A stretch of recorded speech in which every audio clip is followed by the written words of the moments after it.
সপ্তমীর দিন নিউ টাউনের ঠাকুরটা দেখেই বাড়ি চলে এসেছিলাম।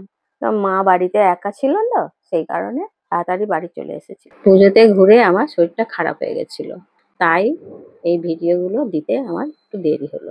আমার মায়ের হাঁটুতে ব্যথা তো, তাই হাঁটতে পারে না, সেই জন্য মা ঠাকুর দেখতে যেতে পারেনি। বাড়ির সামনেই ওই সামনের ঠাকুরটা বসে বসে কদিন ধরে দেখেছে। ভালো আছে, ভালো হয়েছে। বিরিয়ানিটা টেস্ট করে দেখো। হ্যাঁ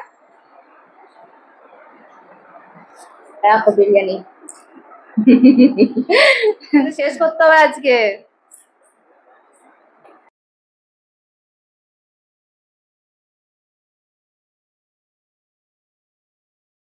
কেমন হয়েছে? খুব ভালো হয়েছে। বিরিয়ানিটা ভালো? ভালো। আবার আনবো? হ্যাঁ। আলুটা খেয়ে দেখো।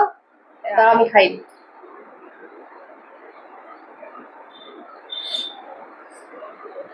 মাংস খাও। ফিশ ফিঙ্গার কাসুন্দি দিয়ে। আচ্ছা টেস্ট করে দেখো। খুব ভালো। এটাও ভালো? ও বাবা, আজকে বাইরের খাবার পেয়ে হেভি লাগছে না। না